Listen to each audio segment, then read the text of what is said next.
In 1996, a man in Saudi Arabia was executed for witchcraft. This appears to be one of the least discussed cases linked to modern Saudi Arabia. This case seems to have been buried and forgotten for reasons unknown. Saudi Arabia has been known for prison trials and executions on witchcraft charges. Since Saudi Arabia adopts Wahhabism, which many critics describe it as an extremist ideology that claims to be Muslim. The suspect name was Abdul Karim al-Naqshbandi. He was 40 years old when he was executed. Al-Naqshbandi had worked alongside the Saudi royal, Prince Salman bin Saud bin Abd al-Aziz, for more than 14 years. Abd al-Aziz was a Saudi prince at that time. And this is where the story begins. But first, let's take a look at Abd al-Aziz's background. Salman bin Saud bin Abdul Aziz was born in Riyadh, Saudi Arabia on 31 December 1935. And in 2015 he became king of Saudi Arabia following the death of King Abdullah, his brother, and to this day he remains the ruler of Saudi Arabia. Al-Naqshbandi was a Syrian national who had worked for the Saudi prince for more than 14 years. It is possible that violence in Syria during that time influenced his decision to leave and seek work in Saudi Arabia, as Syria was facing serious political violence at that time.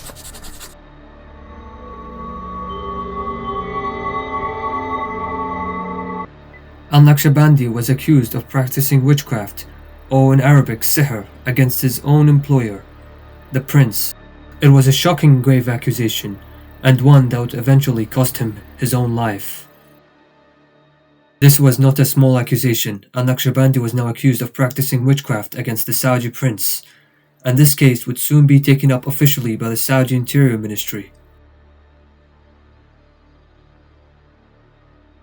The Saudi Interior Ministry later described the case as involving magic spells and the possession of books and items tied to superstition, including books of black magic.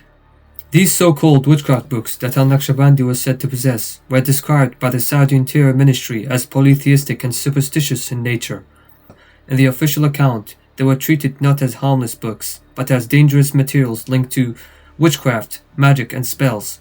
But later reports raised a darker question: were these items ever examined fairly, and were they truly enough to justify a death sentence? The Human Rights Watch later investigated the case and said that the information they collected pointed to serious abuses and also vague evidence and deep problems in the way the case was handled. It is clear that this case was surrounded by secrecy, and the Saudi court did not want this case to be out. Just as we discussed earlier, Saudi Arabia has historically treated allegations of witchcraft and sorcery as a serious criminal offense. And for those accused of witchcraft in Saudi Arabia, the charge could carry the ultimate punishment, which is execution by beheading. This was not only something from the distant past. Even after the 1990s and into the late 2000s, many cases have been reported where alleged sorcery ended up with death sentences. The Human Rights Watch report stated that Naqshbandi may have been prosecuted and executed to satisfy the wishes of his wealthy and well-connected employer, raising concerns that the case was influenced by powerful interests rather than supported by clear and convincing evidence. This all points out to a corruption in his case, and also raises serious questions such as the fairness of the trial. The Human Rights Watch also noted that the proceedings were marked by secrecy, which makes it difficult to gather more information about his case.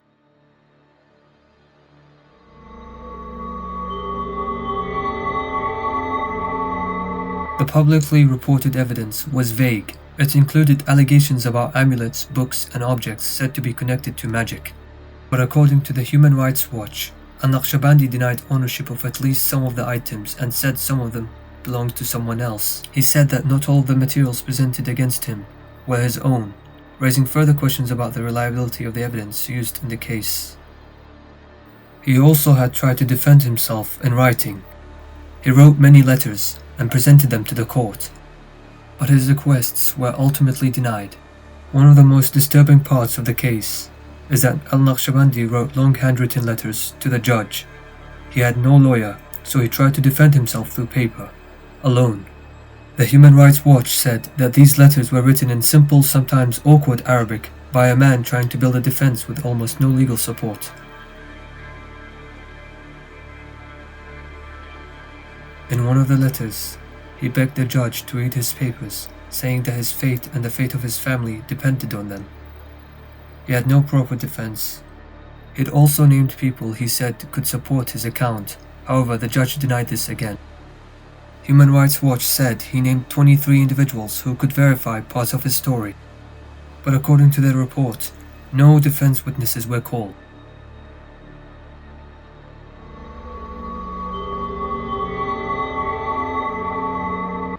Amnesty International later described the case as shrouded in secrecy and hidden from public view. According to them, it was believed that neither al-Naqshbandi nor his family knew of the sentence until the execution was publicly announced to them.